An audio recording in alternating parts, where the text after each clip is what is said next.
momento de adoração. Meus cumprimentos também aos nossos irmãos, aos amigos que estão nos acompanhando aqui pelas redes sociais. Hoje, para nós é um momento muito importante, porque nós agora somos moradores de Florianópolis. A nossa mudança chegou na última quarta-feira e estamos lá em casa, assim, entre caixas. Já temos um caminho para passar para algum lugar para outro, assim, já conseguimos. Mas nós estamos gratos ao Senhor por nos conduzir a nossa vida e nos trazer até aqui para conviver com os irmãos por um tempo que nós esperamos ser até Jesus voltar, porque nós cremos que Ele vai voltar logo. Como Paulo mencionou na oração, esse mundo não é mais lugar para nós. Aqui, se alguém tem qualquer esperança nesse mundo, eu quero dizer a você, à luz da palavra de Deus, que este mundo não tem solução humana mais. Somente a intervenção de Deus. Mas você precisa conhecer os bastidores dos acontecimentos, porque a palavra nos adverte de sérios problemas que enfrentaríamos nesses últimos dias, tendo em vista os esforços de Satanás para enganar, se possível, os próprios escolhidos, para tentar desviar da salvação da vida eterna o máximo de pessoas. Por isso, estude a Bíblia, ore, não deixe de vir à igreja para você ser fortalecido espiritualmente. E nesta manhã, nós iremos fazer isso. Vamos à palavra do Senhor. Eu quero, antes, fazer referência aqui. Eu tive o privilégio hoje de encontrar dois amigos aqui que já não nos víamos há muito tempo, Marcelo e Adriana, o casal Bife. E alegria rever você, Adriana, Marcelo. E muitos outros não estiveram aqui conosco nos sábados que nós tivemos antes. Muitos estavam de férias, estão retornando agora. Ainda temos gente em férias, aproveitando aí os dias de verão. Mas que bom que você está aqui conosco para esse momento de adoração. Eu quero convidar você a me acompanhar no estudo da Palavra de Deus. E o primeiro verso que nós iremos analisar está no no Salmo de número 139. Salmo 139. Abra então a Bíblia ou acesse aí em seu celular. Salmo 139. Ontem nós estivemos ali no IAESC para deixar o nosso filho.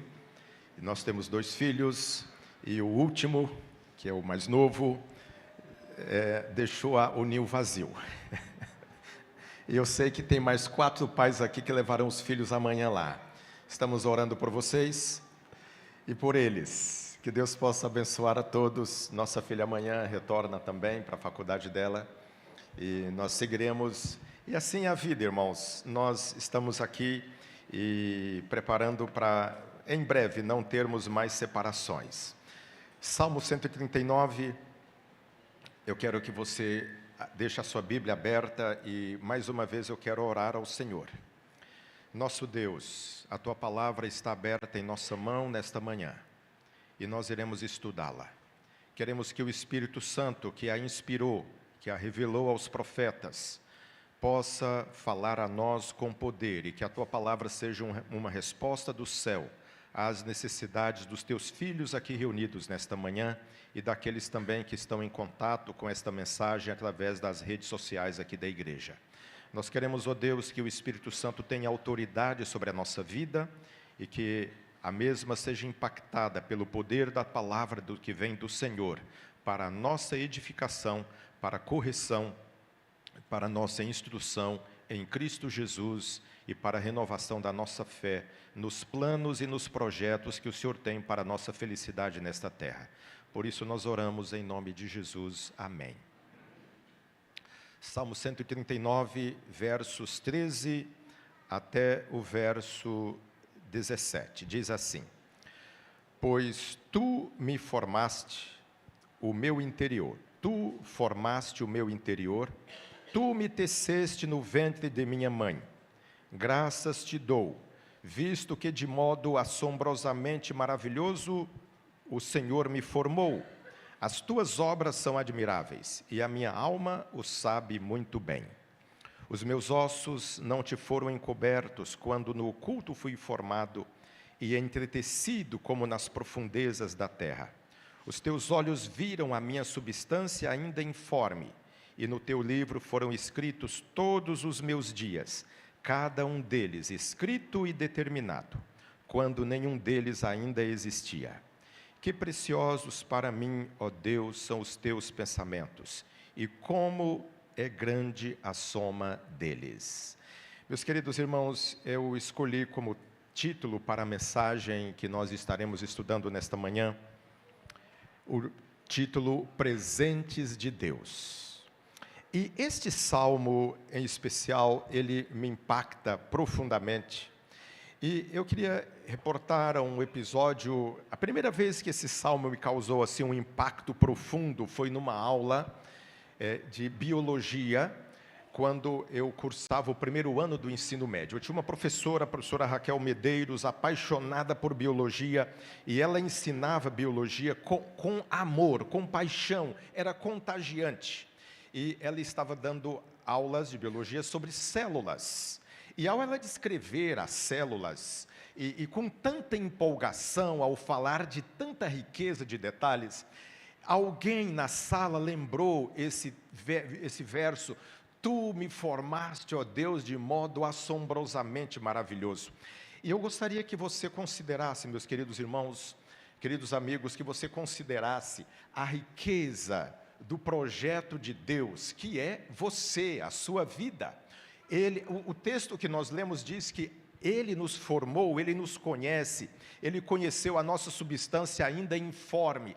Todos os nossos dias estão diante dEle, ou seja, além de criar você, de conhecer você, Deus tem um programa para a sua vida. A questão agora importante é, eu estou conhecendo o programa que Deus tem para a minha vida e aceitando esse programa que Ele tem para a minha vida, ou eu criei o meu próprio programa de vida? Meus queridos, o seu projeto de vida não é o melhor para você. Esteja disposto a aceitar o projeto que o seu Criador traçou para a sua existência.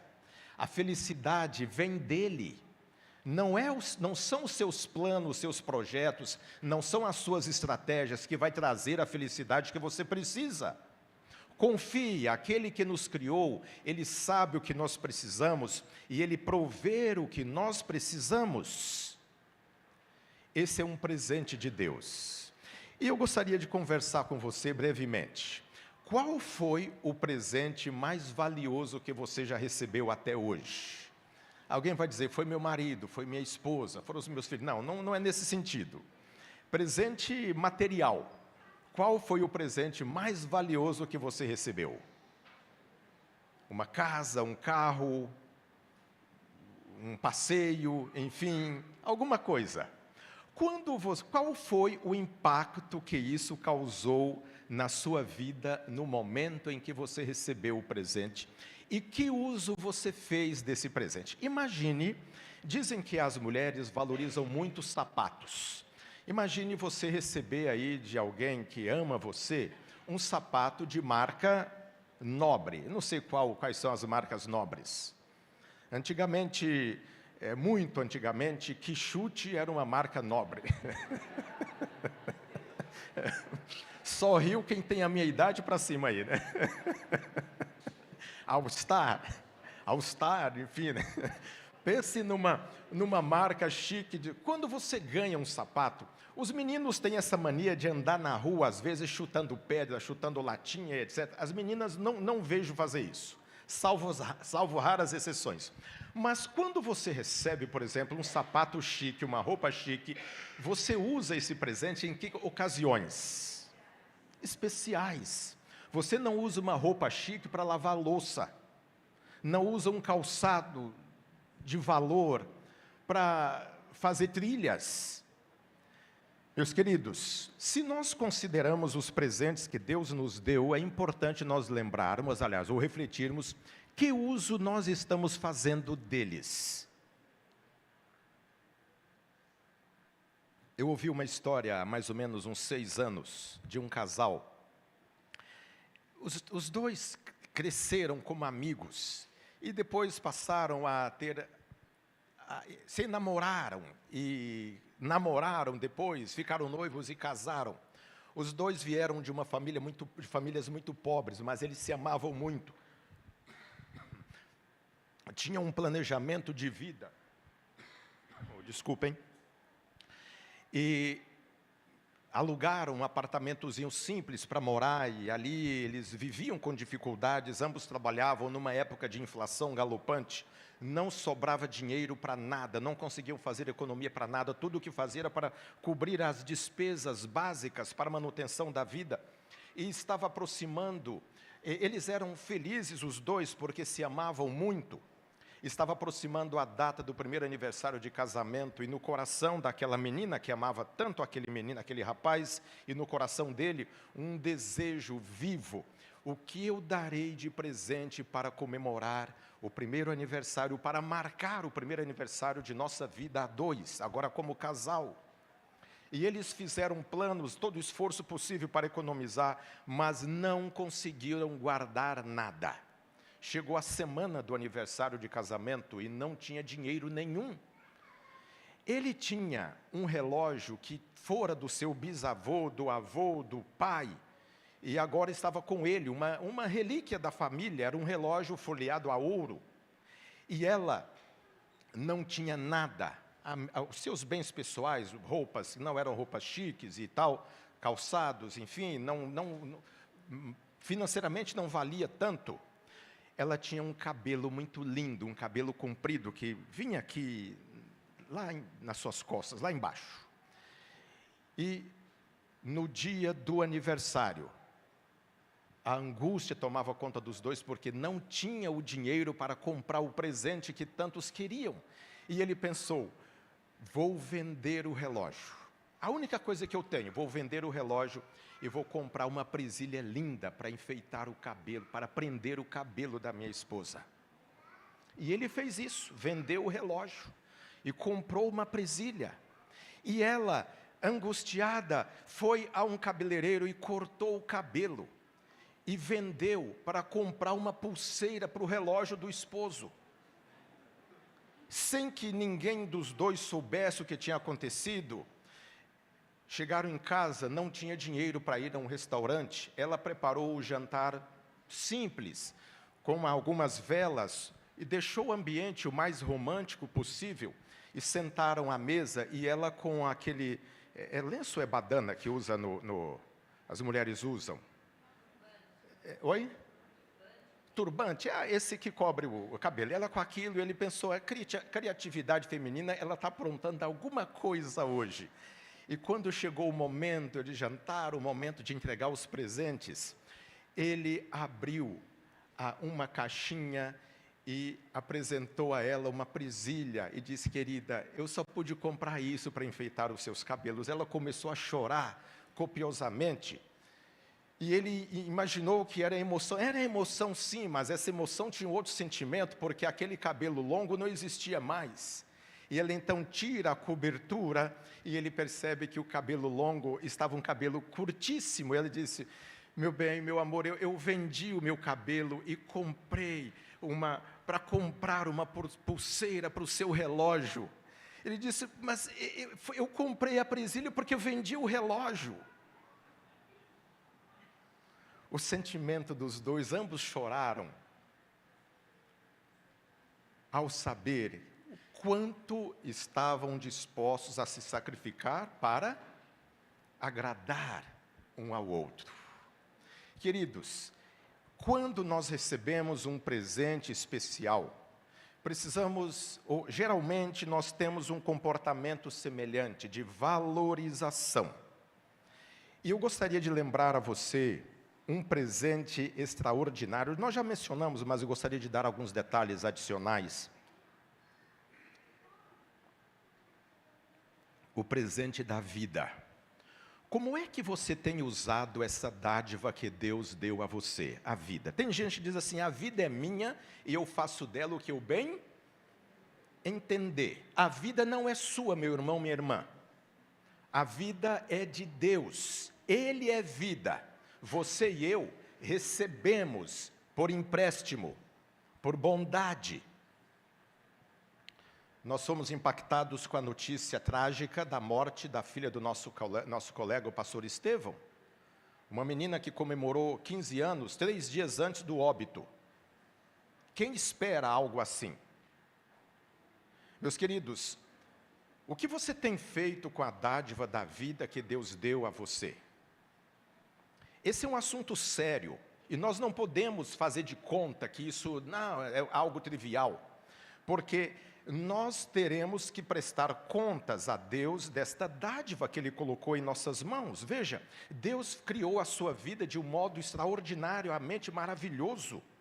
E é importante nós levarmos em conta que quando a Bíblia fala da nossa origem, descreve um aspecto de nobreza. Nós não surgimos a partir de um protozoário, de um verme, um germe que foi se desenvolvendo, se tornou girino, que virou sapo, que virou macaco, que virou ser humano.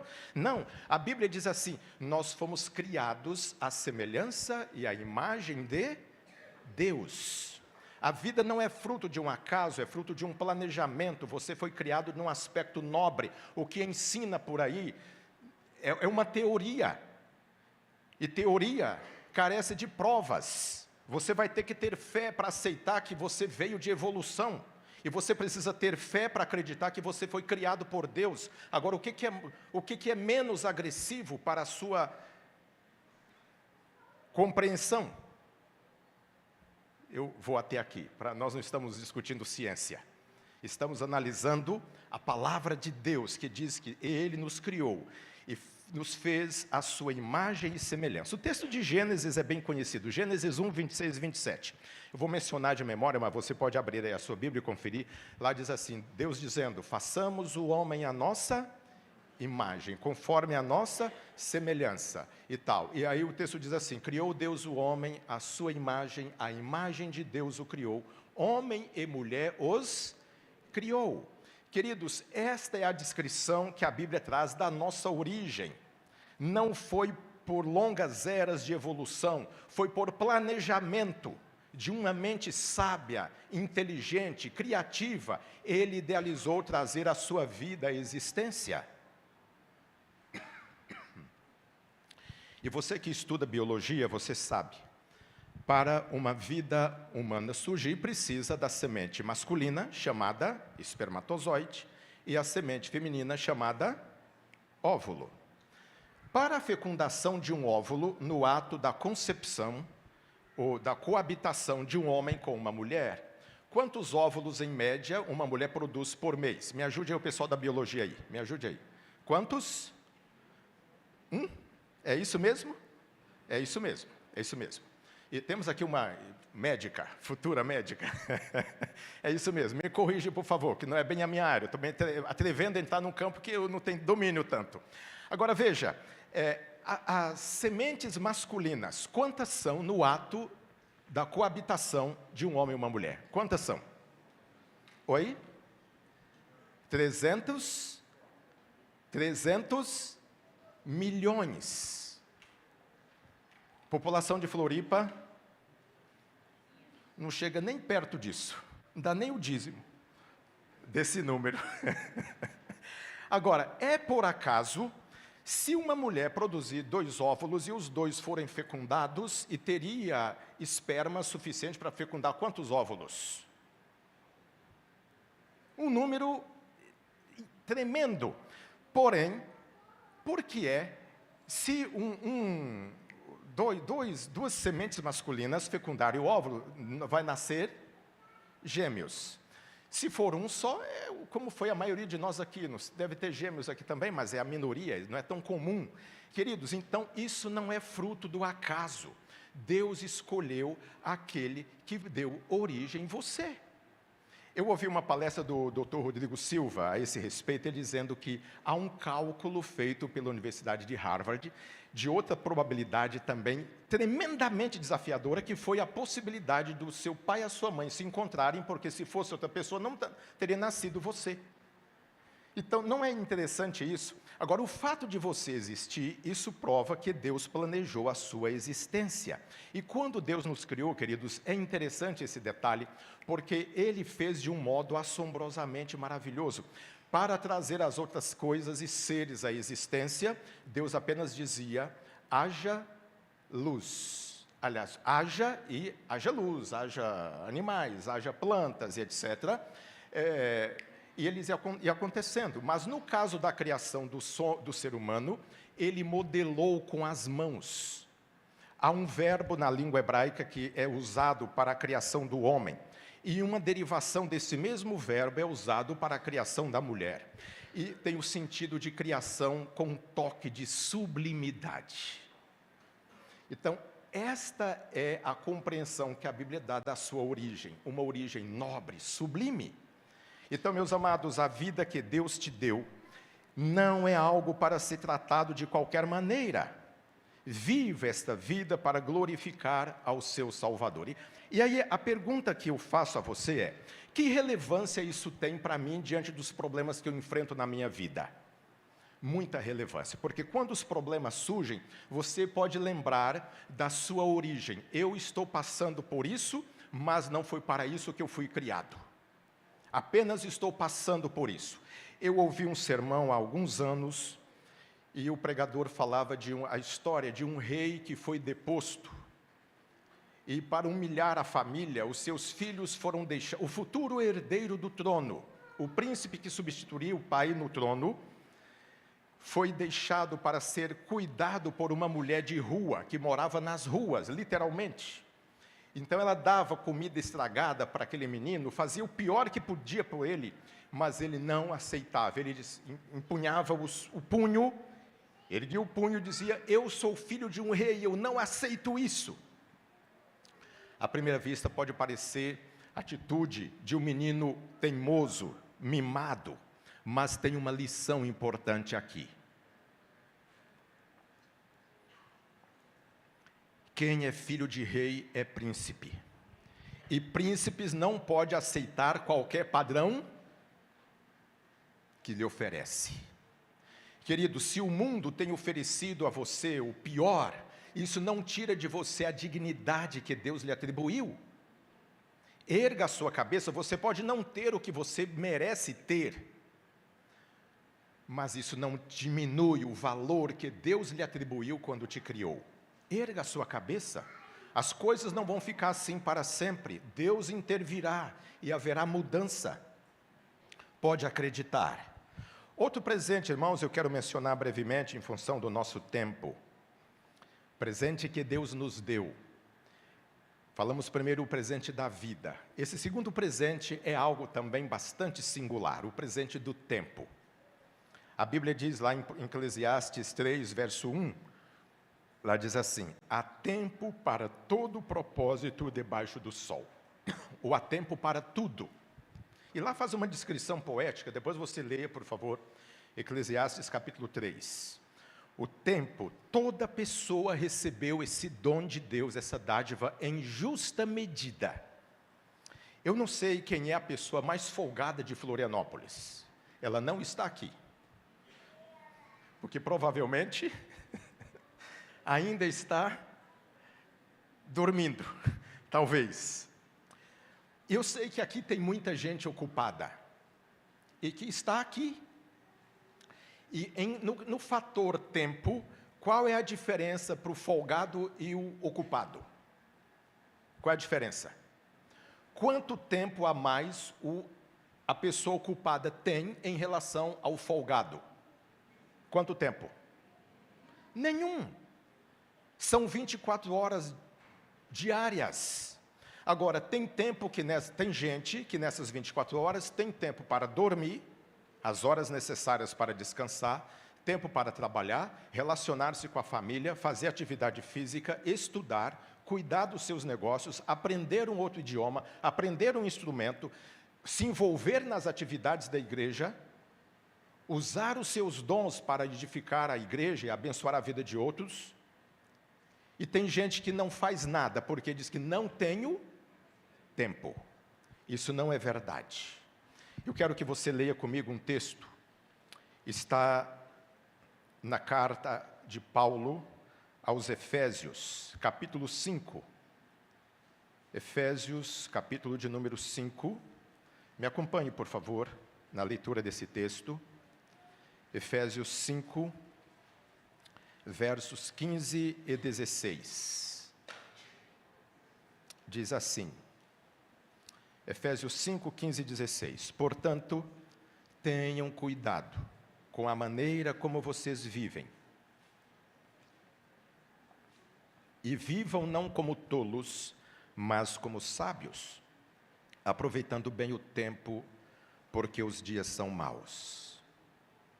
Veja, irmãos, tenham cuidado com a maneira como vocês vivem, e vivam não como tolos, mas como sábios. Veja, do ponto de vista da palavra de Deus, uma pessoa que não usa o tempo de forma correta, Deus a considera uma pessoa tola. Esse é um desafio para nós. E o texto sagrado diz ainda mais assim, que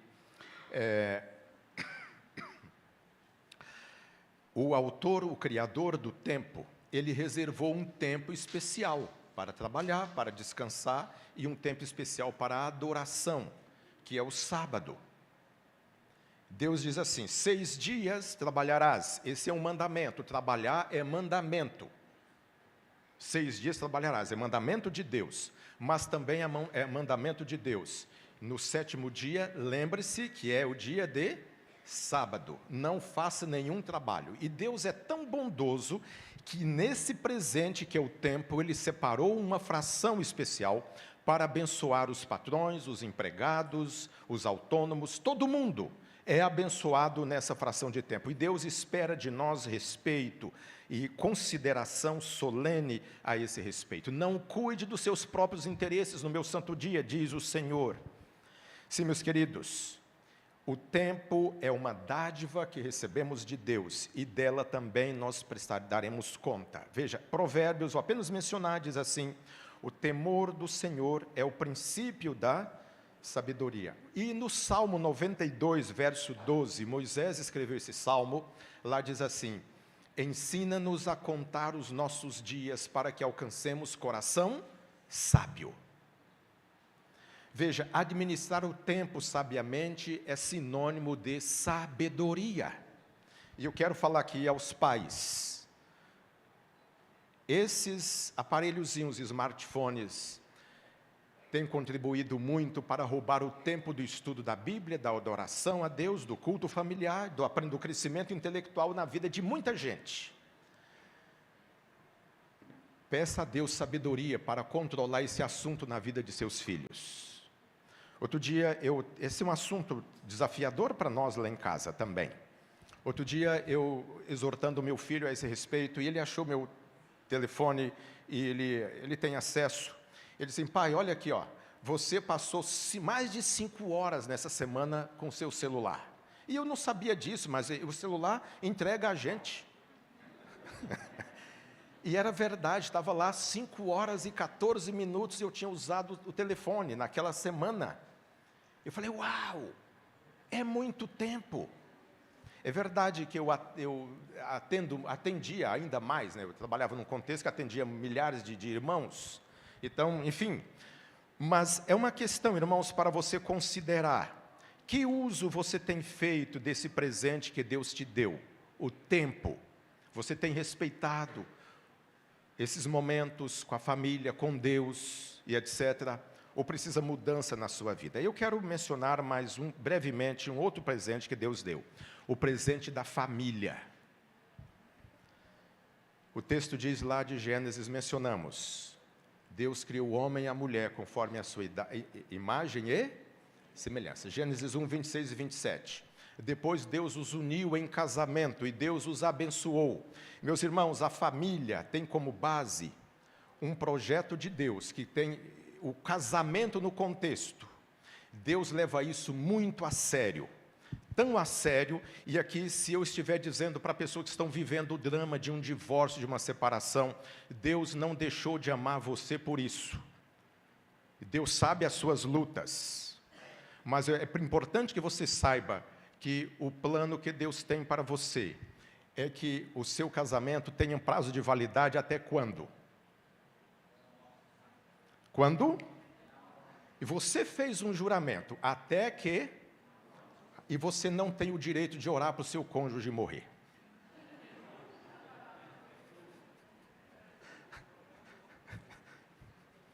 Por amor, não faça isso. Meus queridos, agora, é claro, nós vivemos num contexto de vida complicada. O pecado tornou as coisas difíceis. Mas o plano de Deus não mudou. Deus pode transformar água em vinho na sua vida também. Ah, mas já foi.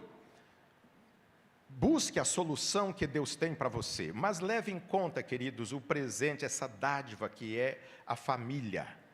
A valorize. Valorize o seu cônjuge, seus filhos, seus pais. Li uma história. Um pesquisador austríaco chamado Friedrich von Hohenstaufen.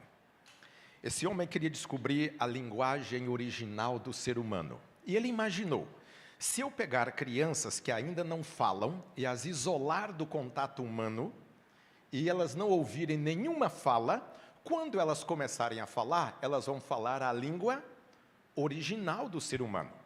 E ele fez isso. Passou o tempo, uma criança morreu e todas morreram. E ninguém falou nada. Por quê? Sem o contato, sem o amor, sem o carinho de uma família, é difícil sobreviver. Então, meus queridos, a família é um projeto de Deus. E Deus quer que nós levemos em consideração esse presente que Ele nos deu. Cônjuges, pais e filhos, irmãos, todos nós hoje estamos vivendo sob severas ameaças e precisamos buscar Deus para manter a integridade da família. Mas precisamos também, cada um de nós, fazer a nossa parte. Onde é que você precisa melhorar para preservar esse presente, essa dádiva que Deus deu? Há um conselho na carta aos Efésios, e você tem a Bíblia aberta aí. Vamos ler, capítulo 6, versos 1 a 4, diz assim: Filhos, obedeçam a seus pais no Senhor, pois isso é justo. Honre o seu pai e a sua mãe, porque esse é um mandamento de Deus, para que você tenha prosperidade e felicidade nesta terra. E depois diz assim também: e vocês, pais, não provoquem os vossos filhos à ira, mas criai-os na disciplina e na admoestação do Senhor. Há também no capítulo 5 um mandamento para o casal. Lá diz assim: sujeitem-se uns aos outros no temor de Deus, no temor de Cristo. Maridos, amem a sua esposa. Esposas, seja também cooperadora do seu marido. Esse é o ideal de Deus. E para concluir, irmãos queridos, os que honram a Deus não vivem para si mesmos. Cuidam do corpo, cuidam da saúde, não comem e bebem qualquer coisa, porque reconhecem: eu sou criado por Deus, meu corpo é templo para a habitação dEle. Os que honram a Deus fazem uso sábio do tempo, inclusive das horas sagradas do sábado. Equilibra bem tempo para lazer, trabalho, família e adoração.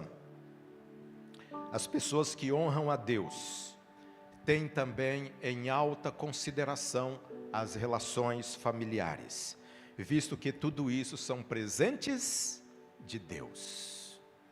O que você precisa fazer para melhorar em algum desses aspectos? A graça do Senhor é disponível. Seu caso não é solução. Deus não se esqueceu de você.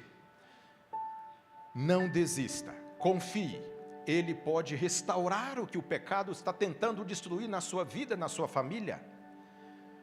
Porventura, para Deus existe alguma coisa demasiadamente complicada? Então, meus queridos, erga a cabeça, confie nele, busque a palavra, clame a Deus, Ele agirá, Ele colocará as coisas no seu devido lugar, você pode confiar. O meu desejo é que você saia daqui hoje, nesta manhã. Não vai embora ainda, porque nós temos a escola sabatina. Você precisa ter esse contato ainda com a palavra.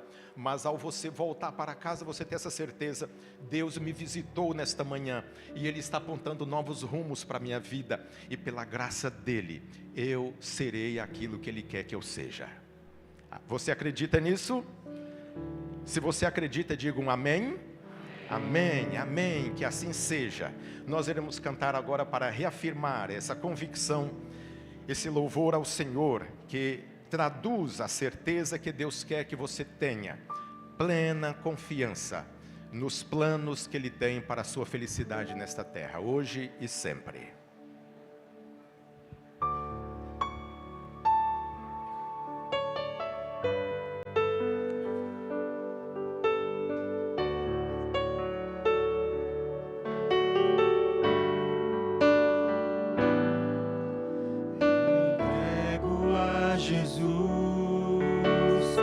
meus caprichos pessoais.